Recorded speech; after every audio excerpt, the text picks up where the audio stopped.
Hari Rabu Abu menandai masa Prapaskah yang berlangsung selama 40 hari atau 6 minggu. Inilah masa pergumulan, penuh tantangan dan godaan, sekaligus masa penyesalan dan pertobatan. Kita membutuhkan kekuatan iman dan spiritualitas yang murni untuk menjalaninya karena kita fana, rapuh, dan lemah. Kita hanya debu atau abu.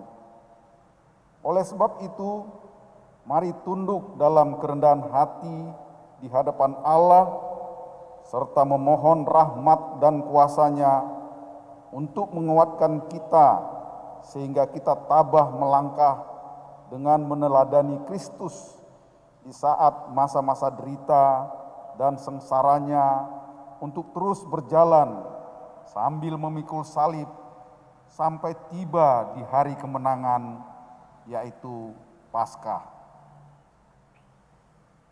Jemaat Tuhan, terimalah salam, damai sejahtera bagi kamu. Damai sejahtera bagimu juga.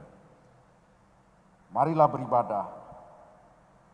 Biarkan diri dan jiwa kita tenang, bergerak dalam nyanyian,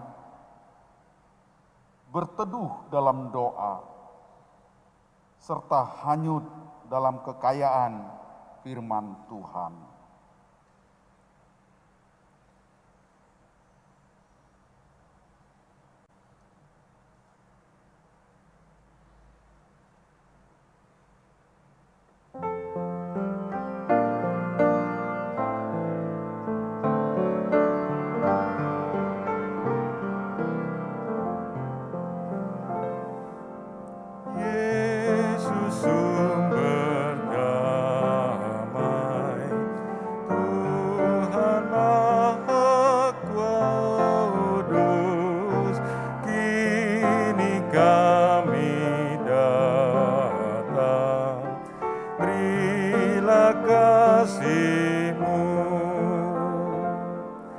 Selamatkanlah kami dari kuasa dosa, berilah pada kami jiwa yang tenang.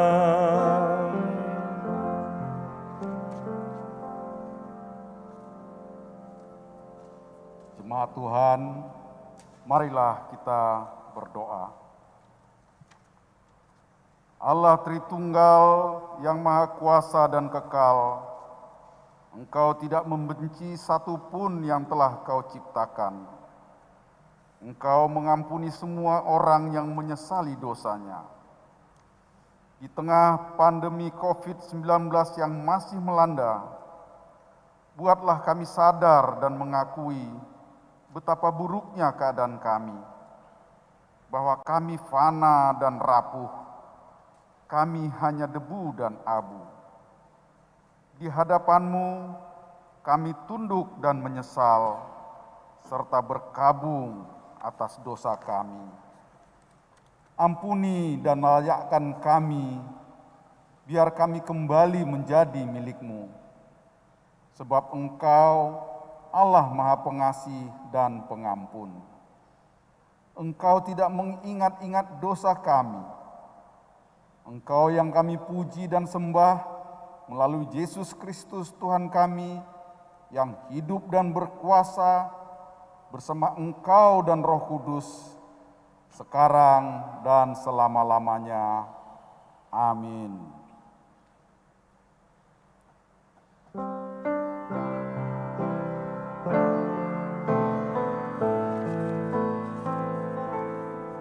Di muka Tuhan Yesus, betapa hina diriku, ku bawa dosa-dosaku di muka Tuhan Yesus. Di muka Tuhan Yesus, tersungkur karena dosaku, ku buka kerinduanku di muka Tuhan Yesus.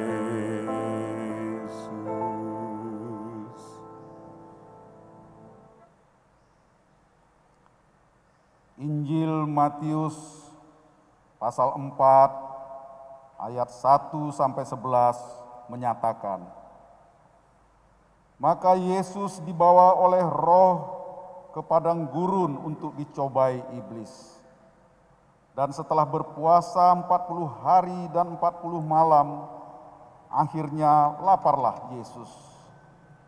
Lalu datanglah si pencoba itu dan berkata kepadanya, jika engkau anak Allah, perintahkanlah supaya batu-batu ini menjadi roti. Tetapi Yesus menjawab, ada tertulis, manusia hidup bukan dari roti saja, tetapi dari setiap firman yang keluar dari mulut Allah. Kemudian iblis membawanya ke kota suci dan menempatkan dia di bubungan bait Allah, lalu berkata kepadanya, jika engkau anak Allah, jatuhkanlah dirimu ke bawah, sebab ada tertulis, mengenai engkau, ia akan memerintahkan malaikat-malaikatnya, dan mereka akan menatang engkau di atas tangannya, supaya kakimu jangan terantuk kepada batu. Yesus berkata kepadanya, ada pula tertulis, janganlah engkau mencobai Tuhan Allahmu. Dan iblis membawanya pula ke atas gunung yang sangat tinggi dan memperlihatkan kepadanya semua kerajaan dunia dengan kemegahannya, dan berkata kepadanya, semua itu akan kuberikan kepadamu jika engkau sujud menyembah aku. Maka berkatalah Yesus kepadanya, enyahlah iblis, sebab ada tertulis, engkau harus menyembah Tuhan Allahmu, dan hanya kepada Dia sajalah engkau berbakti. Lalu iblis meninggalkan dia, dan lihatlah, malaikat-malaikat datang melayani Yesus.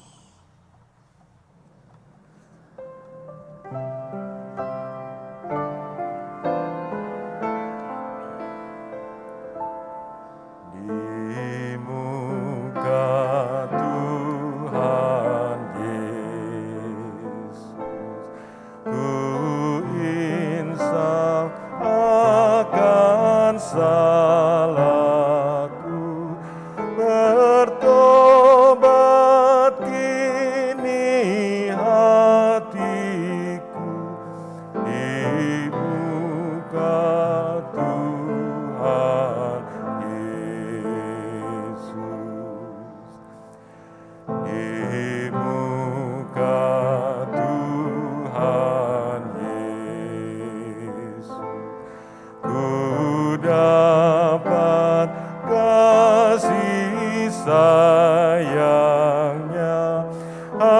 hatiku pasrah berserah di muka Tuhan Yesus.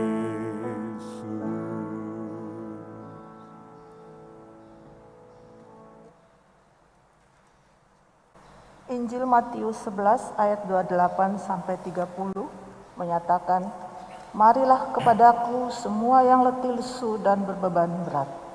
Aku akan memberi kelegaan kepadamu. Pikulah kuk yang kupasang dan belajarlah padaku, karena aku lemah lembut dan rendah hati, dan jiwamu akan mendapat ketenangan. Sebab kuk yang kupasang itu enak dan bebanku pun ringan."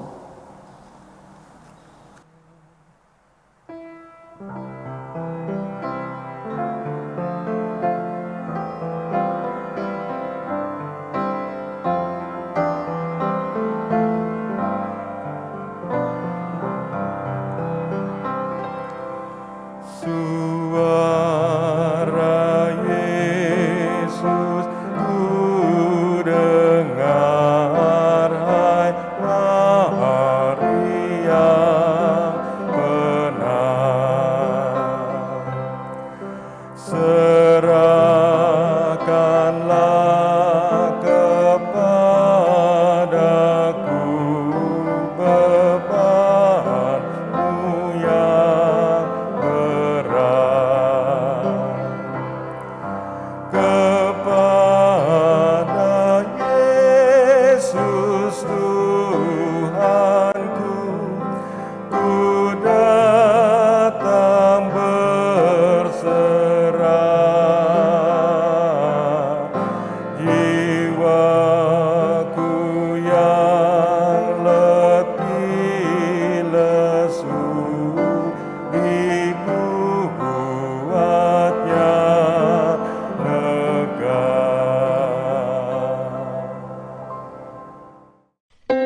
Pemberitaan pertama tentang penderitaan Yesus dan syarat-syarat mengikut Dia.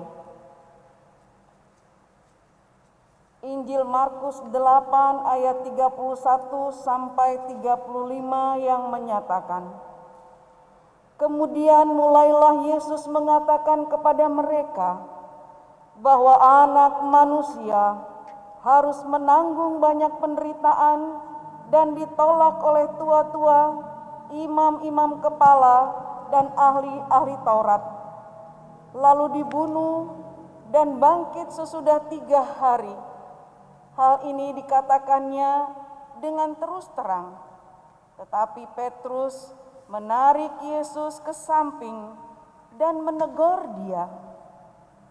Maka berpalinglah Yesus dan sambil memandang murid-muridnya, Ia memarahi Petrus, katanya, "Enyahlah engkau iblis, sebab engkau bukan memikirkan apa yang dipikirkan Allah, melainkan apa yang dipikirkan manusia." Lalu Yesus memanggil orang banyak dan murid-muridnya dan berkata kepada mereka, "Setiap orang yang mau mengikut aku, ia harus menyangkal dirinya, memikul salibnya, dan mengikut aku. Karena siapa yang mau menyelamatkan nyawanya, ia akan kehilangan nyawanya. Tetapi barang siapa kehilangan nyawanya karena aku dan karena Injil, ia akan menyelamatkannya." Pemberitaan kedua, Matius 17 ayat 22 sampai dengan 23 yang menyatakan, pada waktu Yesus dan murid-muridnya bersama-sama di Galilea, Ia berkata kepada mereka, "Anak Manusia akan diserahkan ke dalam tangan manusia, dan mereka akan membunuh Dia, dan pada hari ketiga Ia akan dibangkitkan." Maka hati murid-muridnya itu pun sedih sekali. Pemberitahuan ketiga tentang penderitaan Yesus. Dari Markus pasal 10 ayat 32 sampai dengan 34 yang dikatakan demikian. Yesus dan murid-muridnya sedang dalam perjalanan ke Yerusalem, dan Yesus berjalan di depan. Murid-murid merasa cemas, dan juga orang-orang yang mengikut Dia dari belakang merasa takut. Sekali lagi, Yesus memanggil ke-12 murid-Nya, dan Ia mulai mengatakan kepada mereka apa yang akan terjadi. Katanya, "Sekarang kita pergi ke Yerusalem, dan Anak Manusia akan diserahkan kepada imam-imam kepala dan ahli-ahli Taurat. Dan mereka akan menjatuhi Dia hukuman mati, dan mereka akan menyerahkan Dia kepada bangsa-bangsa yang tidak mengenal Allah. Dan Ia akan diolok-olokkan, diludahi, disesah, dan dibunuh. Dan sesudah 3 hari, Ia akan bangkit." Demikian firman Tuhan. Tentu berbahagia bagi setiap orang yang setia mendengar sabdanya, tetapi melakukan dalam kehidupan yang konkret. Bapak, Ibu, saudara-saudara yang dikasih dalam Tuhan, ada banyak orang yang gagal paham tentang mengikut Yesus. Ada orang yang menganggap jika sudah menjadi pengikut Yesus, tidak akan ada lagi penderitaan, tidak akan ada lagi sakit dan penyakit, dan tidak ada lagi kelaparan. Semuanya mereka pikir bahwa mengikut Yesus, segala sesuatu akan terkendali dan kondusif. Pemahaman ini, saudara-saudara, bukan hanya bagi mereka yang baru mengenal Yesus, tetapi juga orang-orang yang sudah lama mengikuti Yesus. Dan pemikiran seperti ini sangat populer itu bagi penganut teologi sukses.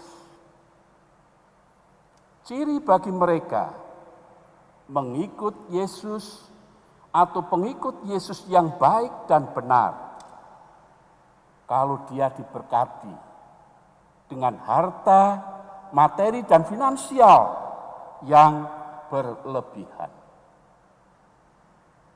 atau bisa menjadi kaya raya, itu baru disebut pengikut Yesus yang benar. Pemahaman seperti ini tentu Bapak Ibu tidak tepat, karena mereka beranggapan bahwa indikator mengikuti Yesus dengan sungguh-sungguh, atau dengan kata lain, tanda orang yang beriman adalah sukses dalam arti materi. Apa benar begitu? Jika kita memperhatikan pembacaan kita tadi, perikop khotbah pada malam hari ini, di malam Rabu Abu. Jika kita sungguh-sungguh memperhatikan, maka kita harus meneladani kehidupan Yesus Kristus. Menjadi pengikut Kristus ternyata tidaklah seperti yang kita gambarkan tadi. Menjadi pengikut Kristus itu ada syaratnya. Syarat yang pertama, memikul salib. Syarat yang kedua, menyangkal diri. Dan syarat yang ketiga, mengikuti jejaknya. Mengikuti jejak Yesus. Nah, saudara-saudara atau Bapak Ibu sekalian, kalau kita seperti itu namanya, seperti teologi sukses, itu adalah paham yang gagal dalam mengikut Yesus. Karena mengikut Yesus itu berarti menjadi orang-orang yang meneladani kehidupannya. Siap untuk menghadapi apapun dalam perjalanan hidupnya. Dan itu dicontohkan oleh Rasul Paulus. Setelah dia mengenal dan mau mengikut Yesus, dia siap untuk menghadapi apapun. Bahkan mati pun dia siap demi pelayanannya kepada Tuhan Yesus Kristus. Gagal paham ini, saudara-saudara, bisa terjadi kepada siapapun. Seperti Petrus dalam perikop khotbah malam hari ini. Dia gagal paham tentang penderitaan yang bakal dialami Yesus. Karena itu sikapnya, dia tidak setuju kalau Yesus harus mati di kayu salib atau dibunuh. Dia berkata, jangan hal itu terjadi pada Tuhan.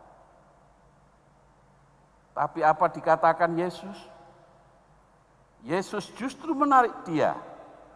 Dan Yesus mengingatkan supaya kamu tidak mendengar suara iblis yang akan menjatuhkan kamu. Itu yang diingatkan oleh Yesus. Artinya Petrus gagal paham tentang penderitaan yang bakal dialami Yesus. Padahal Bapak Ibu, Petrus baru saja mengakui kalau Yesus adalah Mesias.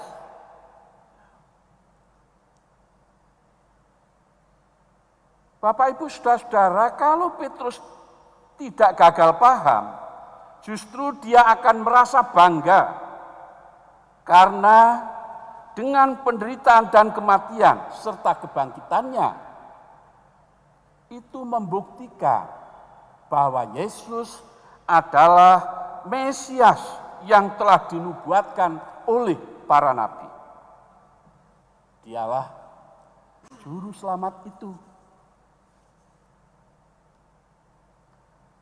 Bapak Ibu saudara-saudara, syarat mengikut Yesus adalah memikul salib, menyangkal diri, dan mengikuti jejaknya. Itu berarti mengikut Yesus itu menuntut sikap dari setiap orang pengikut Yesus, yaitu komitmen dan komitmen, serta integritas yang diwujudkan dalam ketaatan kepada Kristus. Itu pengikut Kristus yang sejati. Dia harus memiliki komitmen dan integriti atau integritas yang dapat diwujudkan dalam ketaatan kepada Kristus. Dengan merenungkan firman pada malam hari ini, kita pun, saya dan Bapak Ibu, saudara-saudara yang ada di rumah, menyadari bahwa kita juga sering gagal dalam berbagai hal. Kita bisa gagal paham seperti Petrus. Kita bisa gagal komitmen. Kita bisa gagal dalam integriti. Kita bisa gagal juga dalam perilaku, tindakan dan perbuatan yang melawan kehendak Allah, atau gagal melaksanakan firman Tuhan. Tapi Tuhan, maksud saya teman-teman, kita bersyukur karena hari ini kita merayakan Hari Rabu Abu. Pertanyaannya, apa itu Hari Rabu Abu? Rabu Abu adalah awal masa Prapaskah, periode pertobatan dan refleksi selama 40 hari yang memperingati pencobaan dan pergumulan yang dihadapi Yesus selama periode yang sama di padang gurun, yaitu 40 hari. Tadi pembacaan Alkitab, di sana dijelaskan tentang Yesus dicobai di padang gurun. Nah, pada perayaan Rabu Abu di Gereja Katolik, teman-teman perlu ketahui, dan ini perlu saya sampaikan karena di Gereja Protestan masih belum terlalu sering dilakukan. Nah, di Gereja Katolik ada praktik menandai dahi dengan mengoleskan abu dengan bentuk tanda salib sebagai simbol pertobatan, simbol dari berkabung, dan juga simbol dari kematian. Pada awalnya, teman-teman, Bapak Ibu sekalian yang ada di rumah-rumah, mengoleskan abu di dahi hanya dijalankan oleh Gereja Katolik Roma saja pada awalnya. Namun Kristen Jude mencatat bahwa Gereja Metodis, Gereja Episkopal, Gereja Presbiterian, dan Gereja Lutheran dan denominasi Protestan yang lain kini juga mempraktekannya. Pemberian tanda salib dengan abu itu disertai dengan kata-kata, "Bertobatlah dan percayalah pada Injil." Itu menurut Markus 1 ayat 15. Atau, "Ingat bahwa kamu berasal dari debu dan kamu akan kembali menjadi debu." Itu Kejadian 3 ayat 19.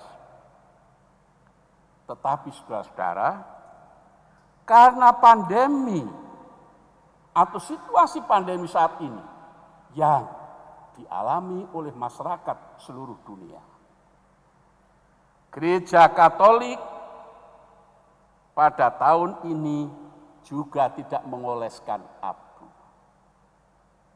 Semua umat ibadah di rumah dan tidak mendapatkan olesan abu, tetapi tetap merenungkan makna dari Rabu Abu itu.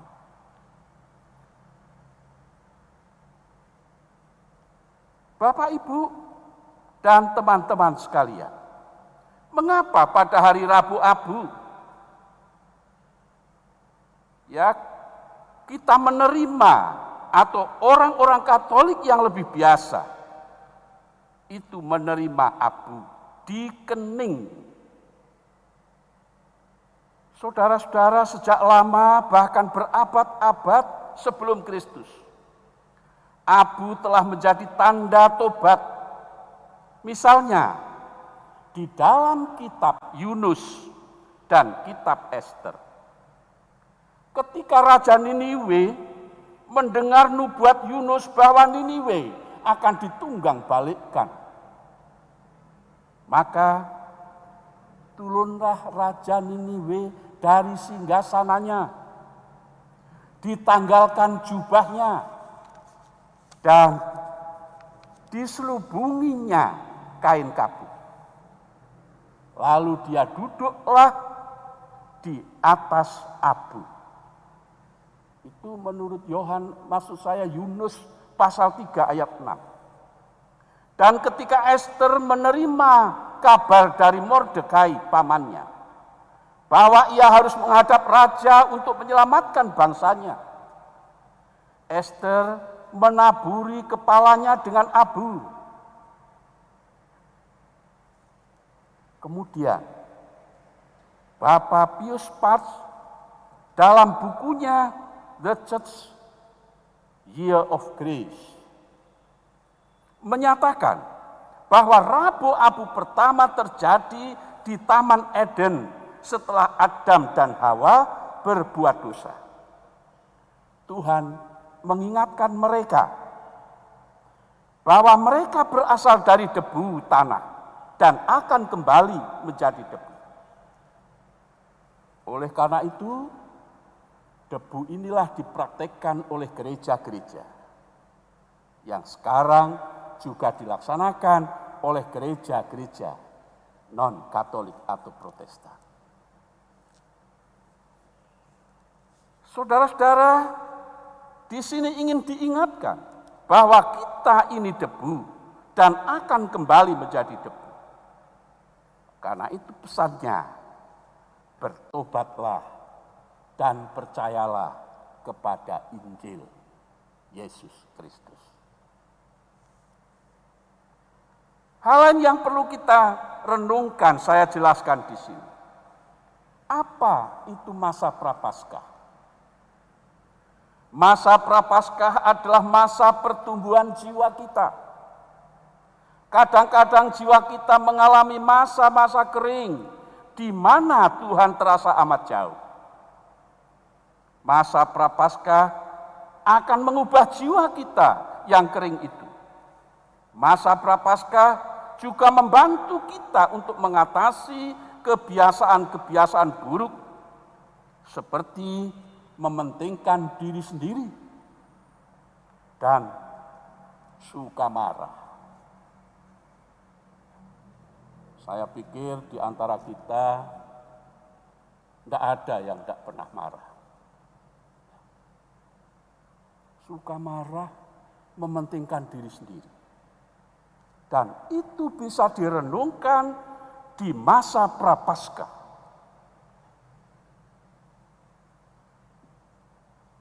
Ini pentingnya Bapak Ibu kita mulai merenungkan selama 40 hari. Berikut, mengapa masa Prapaskah itu berlangsung selama 40 hari? Bapak Ibu, makna 40 hari ini dapat kita lihat pada kisah Musa dan juga kisah Nabi Elia. Musa sebagai wakil hukum Taurat dan Elia yang mewakili atau sebagai wakil para nabi. Musa berbicara dengan Tuhan di Gunung Sinai dan Elia berbicara dengan Tuhan di Gunung Horeb. Itu dilakukan setelah mereka menyucikan diri dengan berpuasa selama 40 hari. Luar biasa Bapak Ibu. Tokoh-tokoh iman yang berkenan kepada Allah. Mereka menjalani puasa selama 40 hari. Itu menurut Keluaran 24 ayat 18 dan 1 Raja-Raja 19 ayat 8. Kemudian saudara-saudara, setelah dibaptis, Tuhan Yesus mempersiapkan diri untuk tampil di hadapan umum, juga dengan berpuasa selama 40 hari di padang gurun. Itu Tuhan Yesus. Di sana Tuhan Yesus dicobai setan dengan serangan pertamanya, yaitu rasa lapar di padang gurun. Dia merasa lapar. Serangan yang sama digunakannya juga untuk mencobai kita, agar kita gagal berpantang, gagal berpuasa dengan godaan keinginan daging. Jadi karena itu Bapak Ibu, dalam masa dari Rabu Abu sampai kebangkitan Kristus, itu orang-orang Kristen banyak yang melakukan dengan berpuasa dan berpantang. Berpantang itu contohnya Bapak Ibu, kalau Bapak Ibu kebiasaan merokok gitu ya. Kemudian berpantang untuk tidak merokok. Menahan diri dulu. Yang biasa kalau makan mesti harus ada daging. Kita dalam berpantang coba tidak makan daging dulu. Jadi kita dilatih di situ. Kemudian setan berusaha membujuk Yesus untuk menjatuhkan dirinya, agar malaikat-malaikat dari surga datang untuk menatangnya. Setan mencobai kita juga dengan kesombongan, padahal kesombongan sangat berlawanan dengan semangat doa dan meditasi yang dikehendaki Tuhan. Nah, untuk ketiga kalinya, setan juga berusaha untuk membujuk Yesus dengan janji akan menjadikan Yesus sebagai penguasa jagat raya ini. Setan mencobai kita juga dengan keserakahan serta kelemahan harta atau ketamakan harta, yaitu harta benda duniawi. Padahal Tuhan Yesus menghendaki agar umat Kristen atau orang percaya itu berbagi kasih dan menolong sesama kita yang membutuhkan. Nah, dalam puasa ini orang beriman diajarkan untuk belajar menyisihkan harta kekayaan kita. mengingat mereka yang miskin, mengingat mereka yang kekurangan, yang membutuhkan pertolongan. Apalagi di situasi pandemi sekarang ini. Yang berikut, saudara-saudara, perlu saya jelaskan juga. Mengapa kita berpuasa? Berpuasa itu mempertajam mata rohani kita. Membantu kita melihat apa yang Tuhan lihat. Itu yang pertama. Dan yang kedua, berpuasa itu berarti semakin serupa atau menjadi serupa dengan Kristus. Yang sering kali berpuasa kalau menghadapi masalah dan persoalan. Yang ketiga, berpuasa adalah cara yang baik guna mengingatkan kita untuk berdoa sebagai ganti daripada makan. Ya, kalau Bapak Ibu, saudara-saudara biasa mengemil, makan terus tiap hari. Nah, kita berhenti makan supaya lebih khusyuk di dalam berdoa. Itu makna. Kemudian yang keempat, berpuasa membantu kita mengurangi berat badan dan merasa tetap bugar. Berpuasa berarti menghemat uang untuk membeli lebih sedikit tentang makanan. Saya ingat Bapak Ibu, Pak Profesor Habibie, tapi dia sudah dipanggil Tuhan. Dia pernah memberikan ilustrasi. Puasa itu nilainya besar sekali. Coba bayangkan, kalau kita dari 200 juta ya penduduk, itu berpuasa sebulan sekali saja. Itu setiap puasa, setiap kita makan katakanlah 10.000. Kalau 10.000, katakanlah kali 100 juta orang yang sudah bisa berpuasa, berapa itu? Oh, 10.000 kali 100 juta itu hampir 1 M ya. Itu Bapak Ibu. Nah, kalau puasa itu bisa menyisihkan uang itu untuk dibagi kepada orang lain, sungguh luar biasa. Dan berpuasa itu berarti menghemat waktu, melewatkan waktu makan, di mana semua orang serba sibuk dan tidak punya waktu luang. Berpuasa juga membuat kita merasa berbahagia jika kita melewatkan hari puasa dengan berhasil. Lega rasanya, Bapak. Itu penting untuk diperhatikan. Nah, berpuasa juga meningkatkan rasa disiplin diri sehingga kita dapat berbuat lebih banyak kebaikan kepada sesama. Nah, oleh karena itu,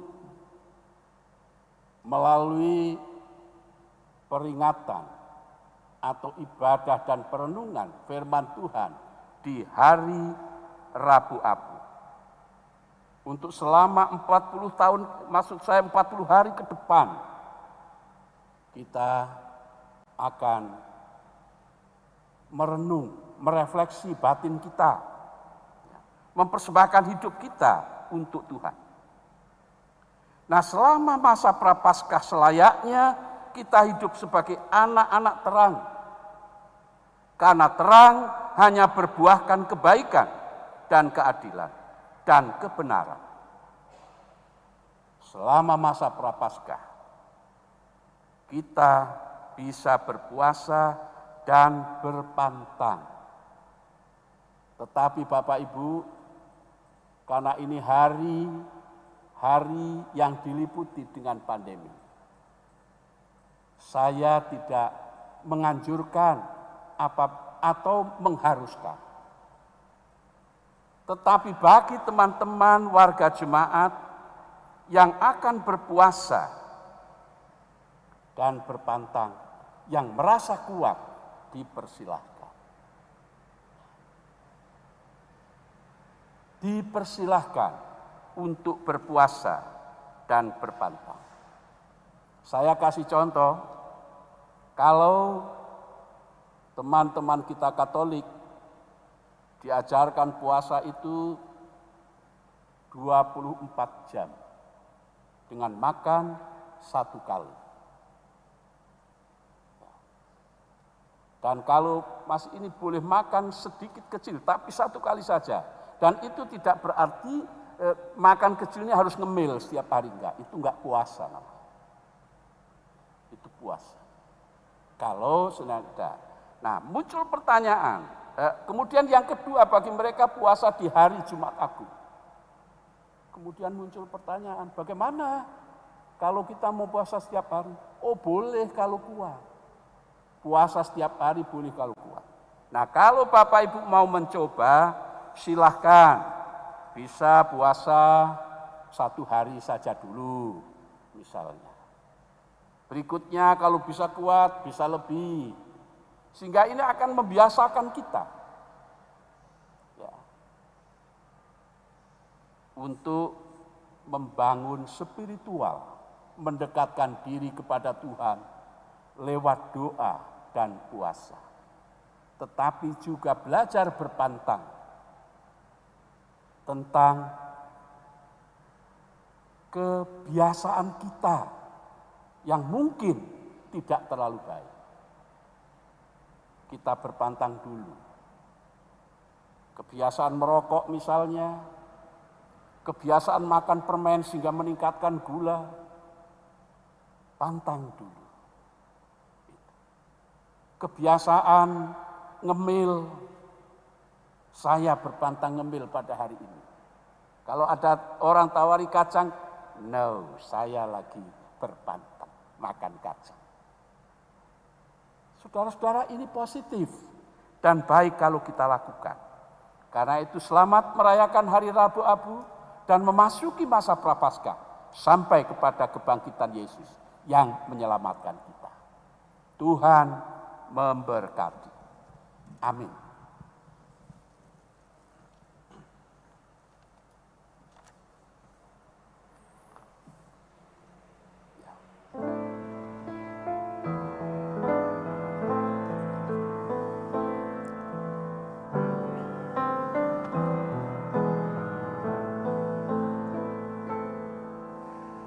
Hanya debulah aku di alas kaki-Mu, Tuhan.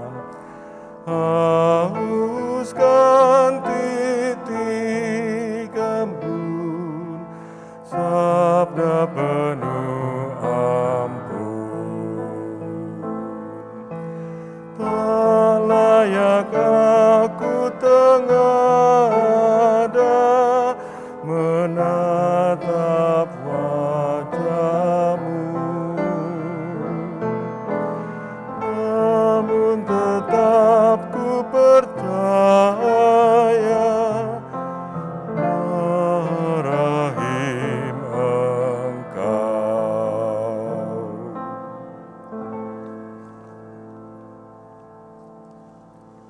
Bapak Ibu, warga jemaat yang ibadah di rumah-rumah, kita akan melaksanakan prosesi mengoles abu di dahi, tetapi karena situasi pandemi kita akan lakukan secara simbolis saja. Mari kita ikuti bersama-sama.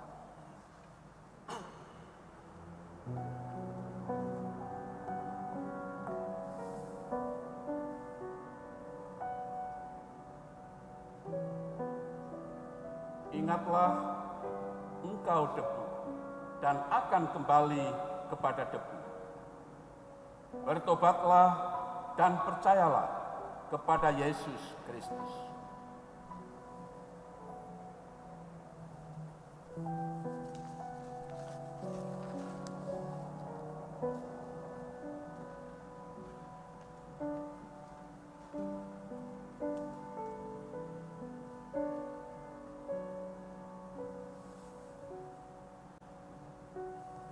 Ingatlah, engkau debu dan akan kembali kepada debu. Bertobatlah dan percayalah kepada Yesus.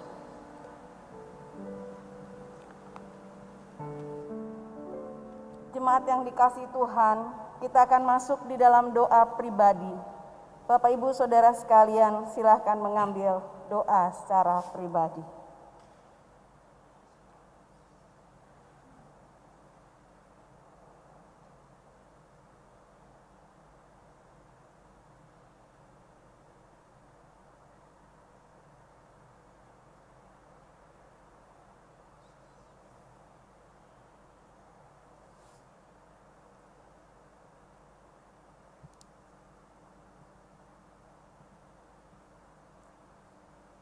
Amin.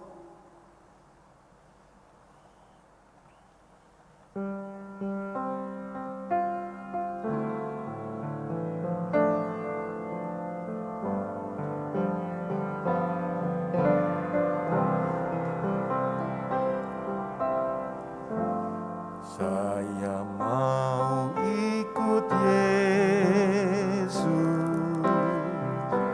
Saya mau ikut Yesus sampai selama-lamanya. Meskipun saya susah, menderita dalam dunia, saya mau ikut Yesus sampai selama-lamanya. Saya mau ikut Yesus. Saya mau ikut Yesus sampai selama-lamanya. Meskipun saya susah, menderita dalam dunia, saya mau ikut Yesus sampai selama-lamanya.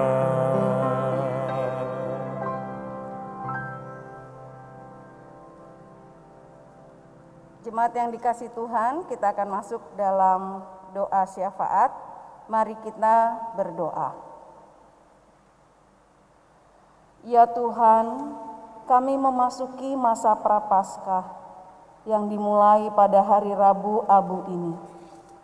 Engkau ya Tuhan Yesus memanggil kami semua untuk bertobat, meninggalkan semua kesalahan dan dosa kami kepada satu perubahan hati yang sungguh terkait kepada jalan Tuhan. Engkau menuntun kami untuk menyadari betapa kami ini hina, lemah, dan dari debu, tak berdaya kami umat-Mu yang fana. Tetapi Engkau mengajak kami semua untuk menyadari bahwa kami sangat membutuhkan Engkau Tuhan sebagai Tuhan dan Juru Selamat kami. Engkau menginginkan kami semua untuk melekatkan diri kepada kehendak-Mu dan hidup di dalam terang-Mu. Jadikanlah kami umat-Mu agar dapat dipersatukan dalam kasih kepadamu, ya Allah, dan juga dipersatukan untuk melakukan kasih Tuhan di tengah-tengah kehidupan kami kepada sesama. Kudus, kuduslah Engkau Tuhan. Oleh karena Engkau kudus, maka kami memohon agar Tuhan menguduskan kami oleh darah Kristus, dan oleh bilur-bilurnya kami pun disembuhkan. Sekalipun kami hanya debu, hina dan bercela, namun kasih-Mu menjadikan kami berharga di hadapan-Mu. Engkau rela berkorban, menderita demi kami umat-Mu. Dan saat kami merenungkan tentang pengorbanan dan penderitaan-Mu ya Tuhan, berikanlah kami kekuatan untuk melakukan hidup yang berkenan di hadapan-Mu. Mampukan kami Tuhan untuk mempraktekkan hidup dalam pertobatan di tengah kehidupan kami terhadap sesama. Ajarkan kami Tuhan untuk rela berkorban demi sesama, untuk memberi yang terbaik bagi kemuliaan Tuhan dan berbagi dengan sesama, saling mendoakan dan menguatkan, hidup di dalam berdoa dan berpuasa, berpantang, Tuhan tolonglah kami. Sungguh kami merendahkan diri di hadapan-Mu ya Tuhan.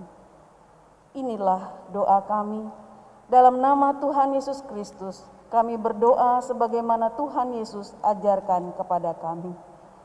Bapa kami yang di surga, dikuduskanlah nama-Mu, datanglah kerajaan-Mu, jadilah kehendak-Mu di bumi seperti di surga. Berikanlah kami pada hari ini makanan kami yang secukupnya, dan ampunilah kami akan kesalahan kami, seperti kami juga mengampuni orang yang bersalah kepada kami. Dan janganlah membawa kami ke dalam pencobaan, tapi lepaskanlah kami daripada yang jahat.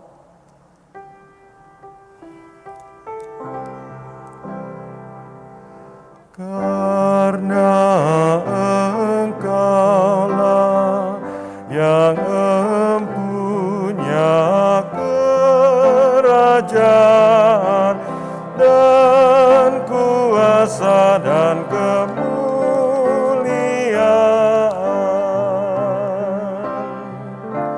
sampai selama-lamanya.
Tuhan Yesus, Engkau Allah yang maha tinggi. Tuhan Yesus, kasih-Mu tak berkesudahan. Kau relakan diri-Mu gantikan diriku. Kau tebus diriku yang terbelenggu dalam dosa. Kasih Tuhan nyatalah dalam Yesus Kristus di Kalvari. Kasih Tuhan padaku melebihi kasih yang ada di dalam dunia.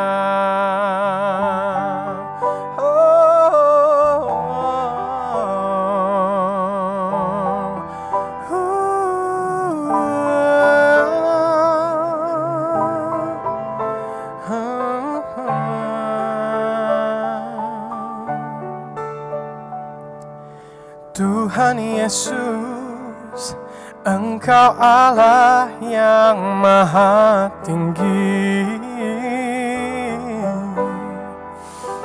Tuhan Yesus, kasih-Mu tak berkesudahan. Oh, Kau relakan akan dirimu gantikan diriku.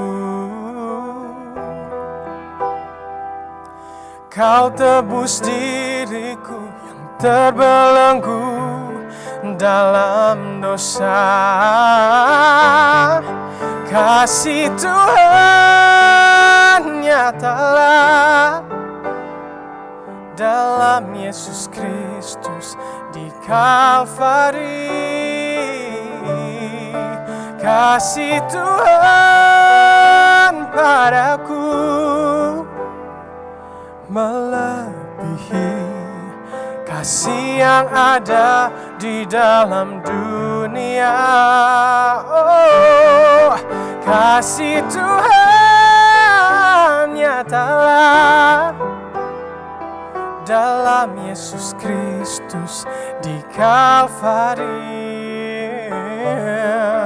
Kasih Tuhan padaku melebihi kasih yang ada di dalam dunia.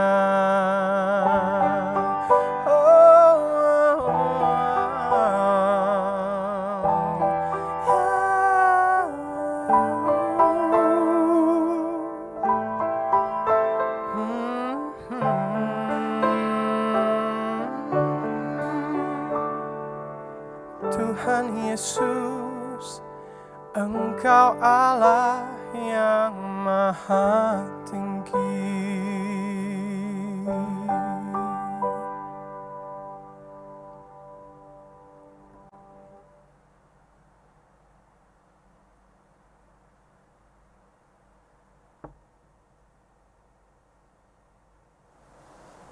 Dalam 1 Tawari 16 ayat 29 mengatakan, berilah kepada Tuhan kemuliaan namanya, bawalah persembahan dan masuklah menghadap Dia. Sujudlah menyembah kepada Tuhan dengan berhiaskan kekudusan.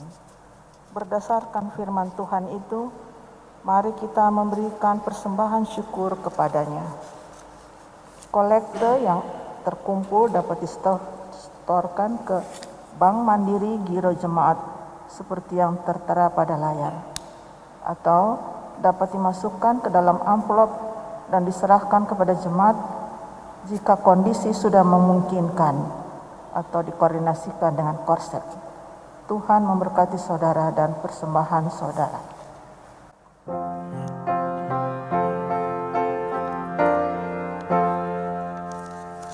Pujilah Tuhan, hai jiwaku,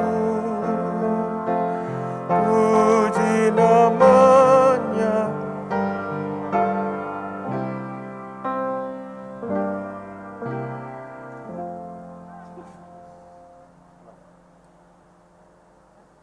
Di situ.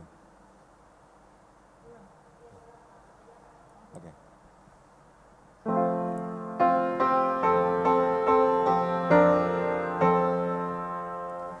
Pujilah Tuhan, hai jiwaku, puji namanya yang kudus, hai segenap batinku. Pujilah Tuhan, hai jiwaku, dan janganlah kau lupakan segala kebaikannya.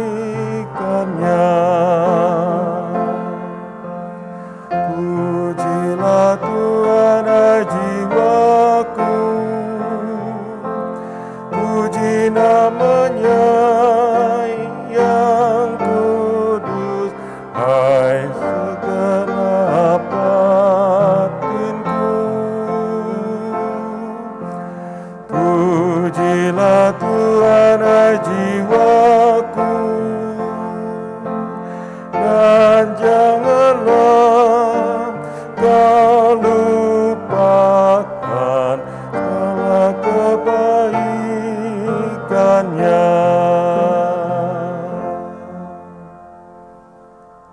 mari berdoa untuk persembahan ini.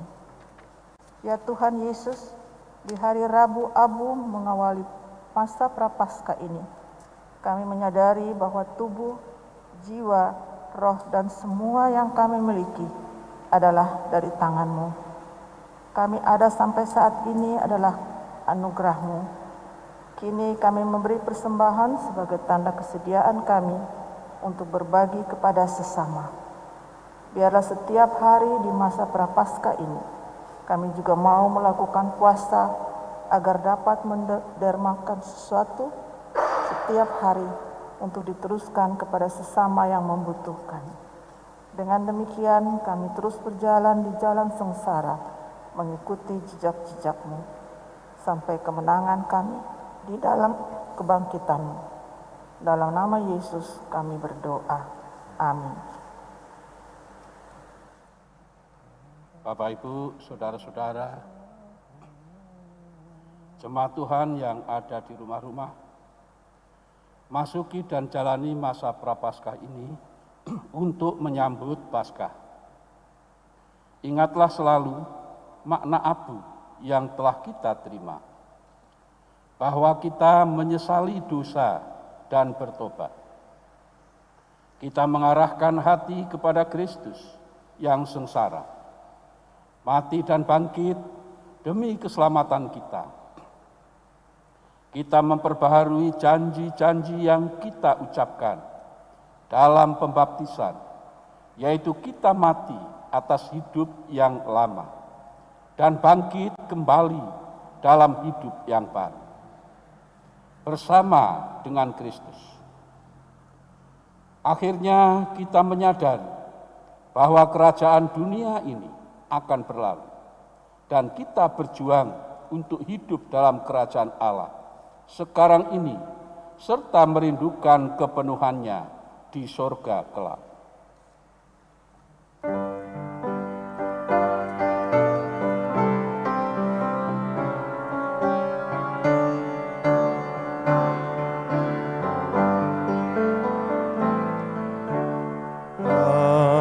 Aku insan yang lemah, Yesus kekuatanku.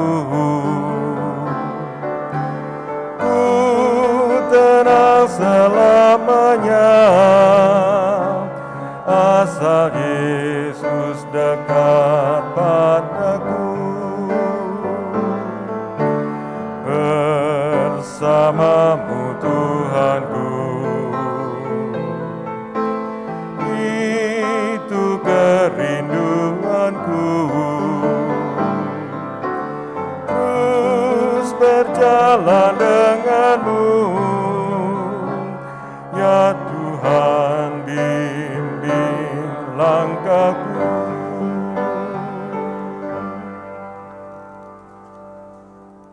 Bapak, Ibu, Saudara-saudara, jemaat Tuhan yang beribadah di rumah-rumah, mari kita mengarahkan hati dan pikiran kita kepada Allah untuk menerima berkat-Nya.